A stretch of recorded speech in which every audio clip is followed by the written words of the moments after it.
somewhere out there right now, a storm has been raging without pause for longer than the United States has existed as a nation, longer than the entire history of modern science, longer than every war humanity has ever fought combined.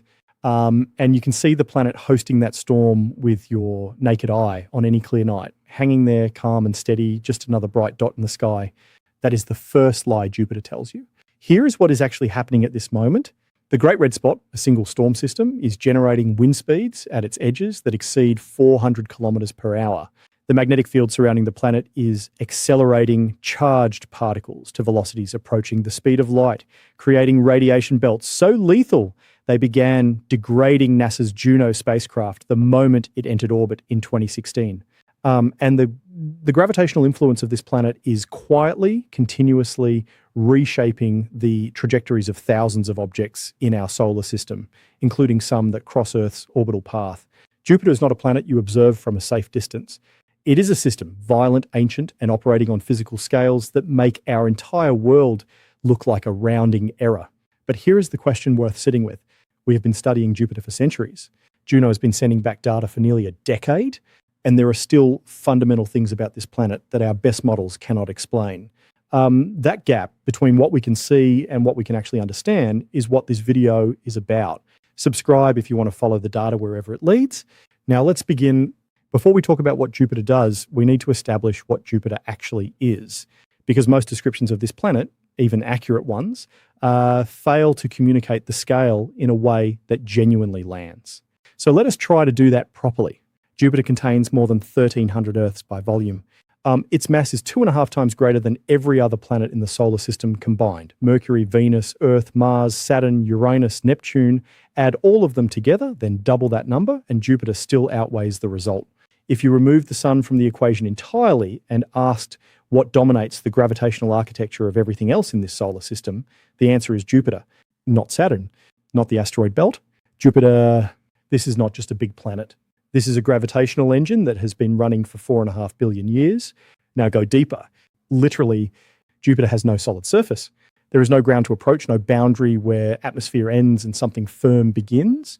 As you descend through the cloud layers, the atmosphere simply becomes denser. Pressure increases, temperature climbs, and at a depth where the pressure exceeds approximately 1.4 million times Earth's atmospheric pressure at sea level, something extraordinary happens to hydrogen, and the most abundant element in the universe, a gas you breathe trace amounts of every day. It stops being a gas. It stops being a conventional liquid. It becomes metallic hydrogen, a state of matter in which hydrogen atoms are compressed so tightly that their electrons detach and move freely through the material, the same way electrons move through copper wire. The hydrogen becomes electrically conductive. It behaves like a liquid metal. Think of it this way: water is transparent and flows freely under normal conditions. Freeze it and it becomes rigid ice. But apply pressure extreme enough, not cold, just pressure, and water transforms into phases that do not exist anywhere in your daily experience. Jupiter does something analogous with hydrogen, but at pressures so far beyond anything achievable in Earth-based laboratories that we have only recently been able to partially simulate them computationally. And that layer of liquid metallic hydrogen, thousands of kilometers thick, churning with convective motion, driven by Jupiter's internal heat, is the generator. It is the physical mechanism producing Jupiter's magnetic field, a magnetic field 20,000 times stronger than Earth's, a field so spatially enormous that if human eyes could detect it directly, it would appear larger than the full moon when viewed from Earth's surface. A field that does not merely interact with the solar wind the way Earth's magnetosphere does, deflecting and redirecting. Jupiter's field captures incoming charged particles and accelerates them, creating radiation belts of extraordinary intensity surrounding the planet. That is what the data tells us Jupiter is. Not a planet with interesting weather. A magnetic accelerator wrapped around a metallic ocean, sealed inside a gas envelope larger than anything else orbiting our star. The implications of that description are what the rest of this video is built around. Here is where the story stops being a catalogue of impressive numbers and starts being something more interesting. Because the data we have collected on Jupiter, particularly the data returned by Juno between 2016 and today, does not just confirm what we expected to find. In several significant areas, it has directly contradicted it. These are not minor discrepancies at the edges of our models. They are structural problems sitting at the center of our understanding of how Jupiter works. Start with the core. For decades, the standard model of Jupiter's interior assumed a relatively small, dense, rocky core nestled at the center of the planet, at a compact seed around which the layers of hydrogen and helium accumulated over billions of years. This was a reasonable prediction, consistent with the leading theories of planetary formation. When Juno arrived at Jupiter and began measuring the planet's gravitational field with precision instruments, the expectation was that those measurements would confirm the compact core model. They did not. What Juno's gravity data revealed was a core that is diffuse, spread out, diluted, blending gradually into the metallic hydrogen layers above it, rather than sitting as a distinct bounded structure. Scientists now refer to this as a fuzzy core. One hypothesis currently under serious investigation proposes that this diffuse structure is the remnant of a catastrophic collision early in Jupiter's history. A planetary body estimated at roughly 10 times Earth's mass striking Jupiter, with enough force to partially dissolve and disperse its core material throughout the interior. This remains a hypothesis. It has not been confirmed, but it is the kind of hypothesis that, if supported by future data, rewrites our understanding of how gas giants form across the universe. Now consider the Great Red Spot. Standard atmospheric models predict that a storm system without a continuous energy source should weaken and dissipate over time. Friction, energy redistribution, interaction with surrounding weather systems, these forces should eventually break a storm apart. On Earth, even the most powerful hurricanes last weeks, not centuries. The Great Red Spot has been continuously observed since the 1600s, meaning it has sustained itself for a minimum of 350 years, and possibly much longer. More puzzling still, recent observations show the storm is shrinking in diameter, but as it contracts, it is simultaneously deepening and intensifying. A storm that is getting smaller and stronger at the same time. The mechanism driving this behavior does not have a clean consensus explanation in the current scientific literature. Multiple competing models exist. None fully accounts for all the observed characteristics simultaneously. Then there is the energy problem. Jupiter radiates approximately 1.7 times more energy into space than it receives from the sun. The accepted explanation involves two processes: the slow gravitational contraction of the planet releasing energy over time, and the sinking of helium droplets through the hydrogen interior, a process called helium rain, which converts gravitational potential energy into heat. These mechanisms are real and well supported.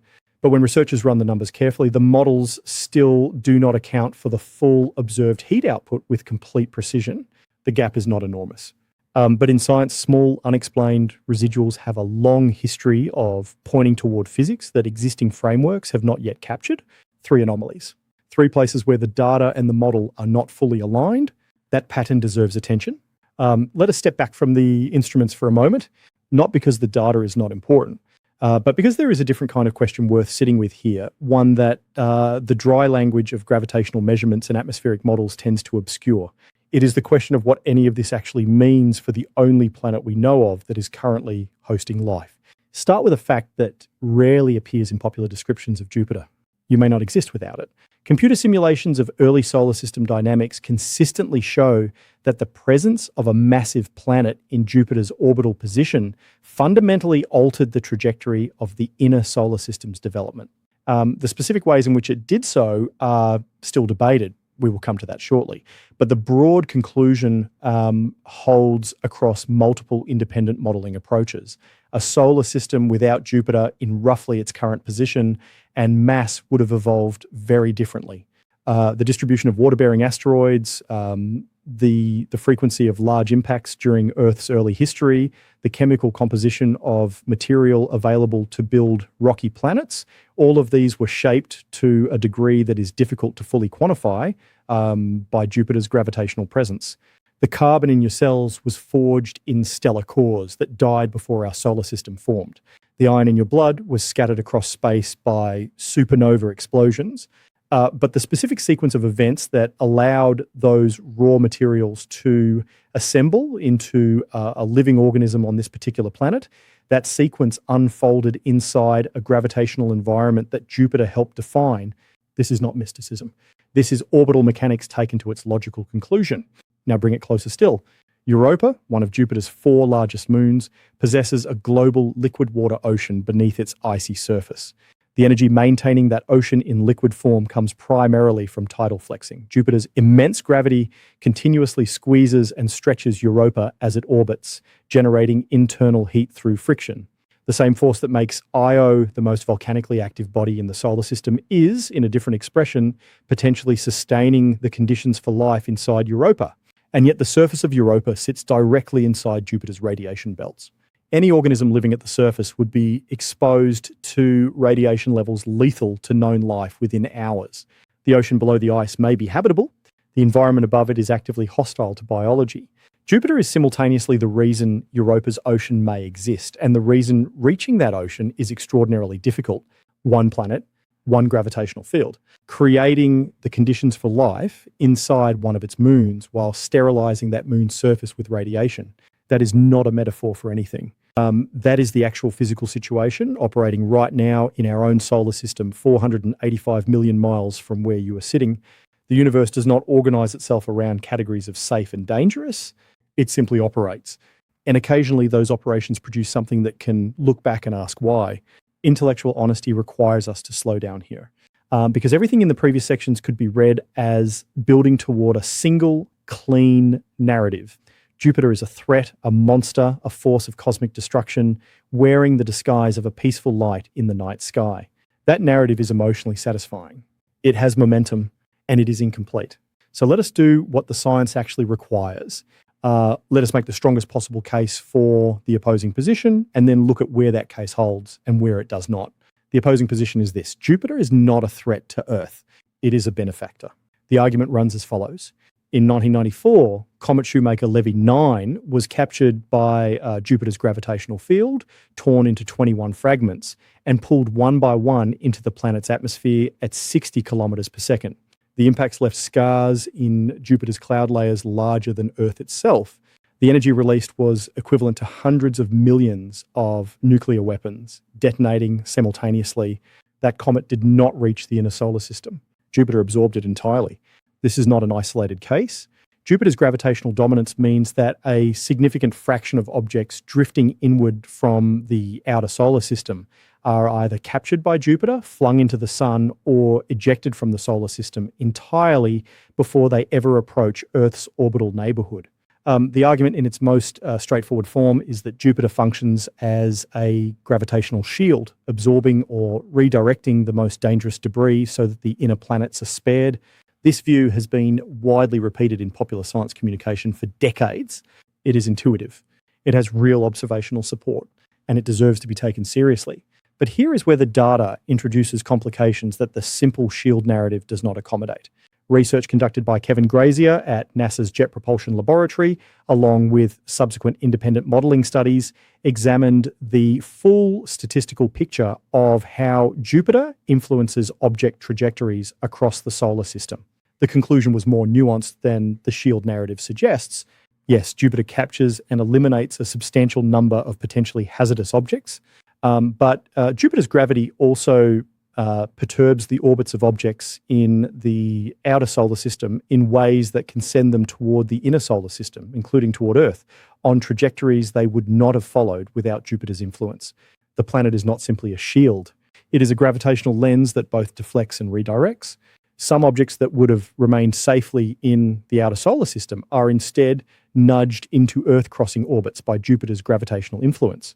The net effect, whether Jupiter's presence makes Earth statistically safer or more exposed over geological timescales, remains a genuinely open question in planetary science as of April 2026.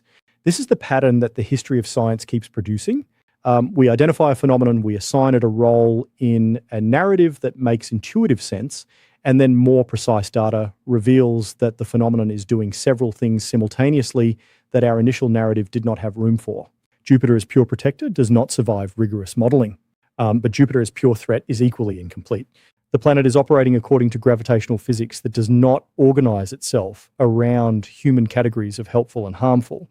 It is doing what a massive object in that orbital position must do, given the laws of physics, and the consequences of that behavior are distributed across billions of years in ways that no single observation window can fully capture. There is a broader lesson embedded in this specific debate. When the first exoplanets were confirmed in the mid-1990s, astronomers discovered that Jupiter-sized planets in other solar systems frequently occupy orbital positions very different from Jupiter's, and some orbiting their host stars closer than Mercury orbits our Sun. These so-called hot Jupiters were entirely absent from theoretical predictions before they were observed. Their existence forced a fundamental revision of planetary formation models that had been considered reasonably settled. The model was not wrong. It was incomplete. And the incompleteness only became visible when the data from other solar systems arrived to stress test assumptions that had never needed testing before. That precedent applies directly to our current understanding of Jupiter's role in this solar system. The models we have are the best available. They are grounded in real physics and supported by real data, and they may be missing something that will only become apparent when the next generation of observations arrives to ask questions we have not yet thought to ask. The universe has a long record of being more complicated than our current best explanation for it. The window for answers is not closed. In several important respects, it is just beginning to open. ESA's JUICE mission, the Jupiter Icy Moons Explorer, was launched in April 2023 and is currently in transit. It is scheduled to enter Jupiter's orbital system in July 2031, where it will conduct the most comprehensive study of Jupiter's large moons ever attempted, with particular focus on Ganymede, Callisto, and Europa. The instruments aboard JUICE include radar capable of penetrating Europa's ice shell to directly measure the depth and salinity of the ocean beneath, data that will either strengthen or fundamentally challenge current habitability hypotheses. Closer to the present, the Vera Rubin Observatory in Chile began its legacy survey of space and time in 2026. Over the next decade, it will catalogue the positions and trajectories of billions of small solar system objects with a precision that previous surveys could not approach. That dataset will, for the first time, give planetary scientists the statistical foundation needed to properly test whether Jupiter's net gravitational influence on Earth-crossing object populations is protective, hazardous, or genuinely neutral across geological timescales. The debate we discussed in the previous section will have real numbers attached to it within the next 10 to 15 years. And Juno itself, still operational as of April 2026, continues to refine its gravitational mapping of Jupiter's interior with each successive orbit. The fuzzy core hypothesis, the idea that Jupiter's center was disrupted by a catastrophic ancient collision, will either accumulate supporting evidence or begin to strain against the data as the mission's measurements grow more precise. These are not distant prospects.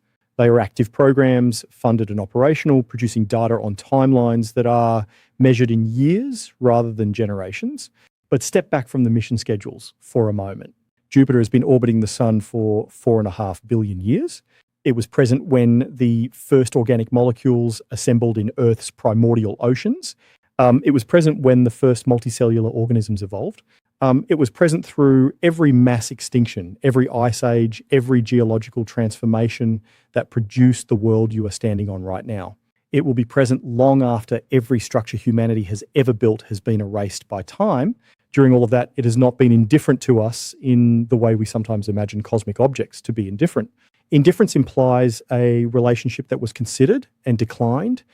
Jupiter has simply been operating, pulling, redirecting, absorbing, accelerating according to physical laws that existed before biology did.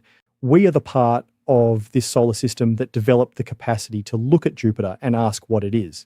That is not a small thing, but it is worth remembering that the question belongs entirely to us. Jupiter has never needed an answer.